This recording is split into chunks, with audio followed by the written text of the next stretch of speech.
తిరుమల పరకామణి చోరీ కేసులో కీలక పాత్ర పోషించిన Guntakal railway division GRP CI Satish Kumar అనుమానాస్పద మరణంపై కేంద్ర దర్యాప్తు సంస్థలతో విచారణ జరపాలని రిజర్వేషన్ల పరిరక్షణ సమితి వ్యవస్థాపకుడు డాక్టర్ పోతుల నాగరాజు డిమాండ్ చేశారు.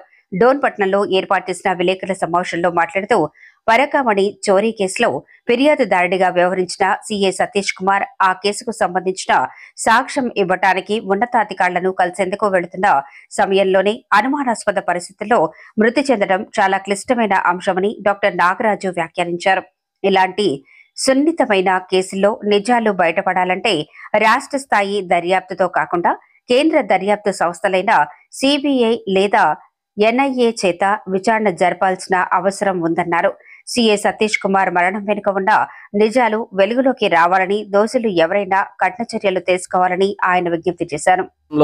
సంచలనాత్మకమైనటువంటి కేసులో ఫిర్యాదు చేసినటువంటి ఒక సర్కిల్ ఇన్స్పెక్టర్, బలహీన వర్గాల బిడ్డ, కర్నూలు జిల్లా పత్తికొండ ప్రాంతపు వాసి హత్య సభ్య సమాజాన్ని, ప్రజల్ని భయభ్రాంతులకి గురి చేసే విధంగా పాలకులు చేసినటువంటి తప్పిదాలను అధికారంలో ఉన్నవారా, అధికారాన్ని కోల్పోయినారా సంబంధం లేకుండా రెండు పార్టీల యొక్క నేపథ్యం, ఫ్యాక్షన్, అది గ్రామీణ ప్రాంతాలు మొదలుకొని పట్టణ ప్రాంతాలు, ఉన్నత స్థాయి ఉద్యోగస్తులు, చివరికి ఒక పోలీస్ అధికారిని బలి తీసుకున్నటువంటి సంఘటనని మనం రాష్ట్రంలో ఉన్నటువంటి ప్రతి పౌరుడు తీవ్రంగా ఖండించాల్సినటువంటి బాధ్యత ఉంది. ఎందుకంటే ఈ రాష్ట్రంలో ఒక సర్కిల్ ఇన్స్పెక్టర్కే భద్రత లేకపోతే సామాన్య ప్రజలకి భద్రత ఎక్కడ?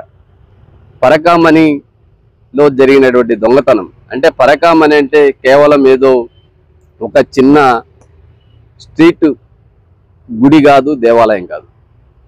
ప్రపంచంలోని అతి పవిత్రమైనటువంటి కోట్లాది మంది భక్తుల యొక్క మనోభావాల్ని, కోట్లాది మంది భక్తుల ప్రజల విశ్వాసాల్ని చూరగొన్నటువంటి శ్రీ వెంకటేశ్వర స్వామి సన్నిధిలో జరిగినటువంటి దొంగతనాన్ని ఒక సర్కిల్ ఇన్స్పెక్టర్ స్థాయి అధికారి ఫిర్యాదు చేస్తే, ఆ ఫిర్యాదు చేసినటువంటి పాపానికి ఆయన హత్య కావడం జరిగింది. ఆయన కుటుంబము, ఆయన పిల్లలు రోడ్ల మీద పడ్డం అనేటువంటిది చాలా చాలా బాధాకరమైన విషయం.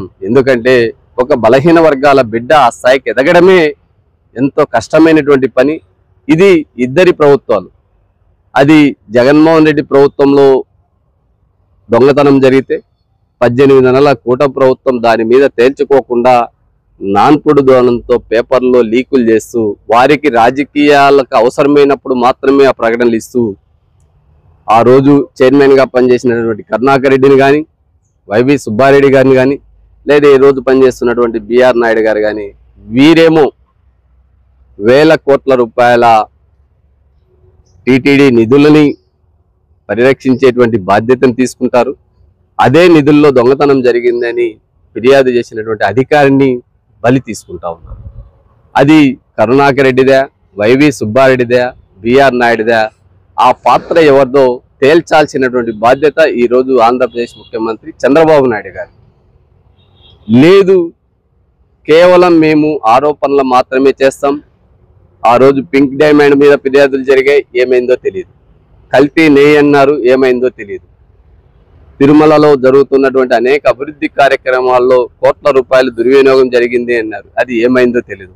బ్యాంకుల్లో నిల్వ ఉన్నటువంటి వాటిపైన గత ప్రభుత్వం కుంభకోణం చేసింది అని ఆరోపణలు. ఇలా ఒకరి మీద ఒకరు ఆరోపణలు తప్ప, భక్తుల మనోభావాల్ని తప్పుదావ పట్టించడం తప్ప చర్యలు అనేటువంటివి ఎక్కడా లేకుండా ఈరోజు ఒక బలహీన వర్గాలకు చెందినటువంటి సిఐ సతీష్ కుమార్ యొక్క హత్య భారతదేశంలో ఉన్నటువంటి దర్యాప్తు సంస్థలన్నిటికీ కూడా ఒక ఛాలెంజ్. లేదు, నిజంగా న్యాయ వ్యవస్థ ఈ దేశంలో బతికింది అంటే ఆంధ్రప్రదేశ్లో జరుగుతున్నటువంటి దుర్మార్గాలకు, దోపిడీలకు, హత్యలకు సమగ్ర విచారణ జరిపించి ఈ ప్రభుత్వాలను రద్దు చేసేటువంటి బాధ్యత, ఈ పార్టీలను రద్దు చేసేటువంటి బాధ్యత న్యాయ వ్యవస్థ తీసుకోవాలని చెప్పి సతీష్ కుమార్ కుటుంబానికి ప్రగాఢ సానుభూతిని తెలియజేస్తూ ఈ రిజర్వేషన్ల పరిరక్షణ సమితి ఈ ప్రభుత్వాలకు, ఈ పార్టీలకు విజ్ఞప్తి చేస్తాను. మీరు దోపిడీ చేయండి, దందాలు చేయండి, రాష్ట్రంలో ఉన్నటువంటి వనరుల్ని కొల్లగొట్టండి, టీటీడీ నిధుల్ని కొల్లగొట్టండి, మా బిడ్డల్ని బలి తీసుకోవద్దండి అని చెప్పి చేతులెత్తి రెండు పార్టీలు వైసీపీకి, తెలుగుదేశం పార్టీకి, కూటమికి విజ్ఞప్తి చేస్తూ బలహీన వర్గ ప్రజలారా మీరు ఎవరిని మోస్తున్నారో ఆలోచించండి, వారు ఎవరిని బలి తీసుకుంటున్నారో ఆలోచించండి. ఫిర్యాదు చేసిన నేరానికి ఒక పోలీస్ అధికారిని బలి తీసుకుంటున్నారు అంటే సామాన్య ప్రజల పరిస్థితి ఎలా ఉందో అర్థం చేసుకొని మీ బతుకులు మీరు బతకండి అని చెప్పి విజ్ఞప్తి చేస్తాం. Thank you.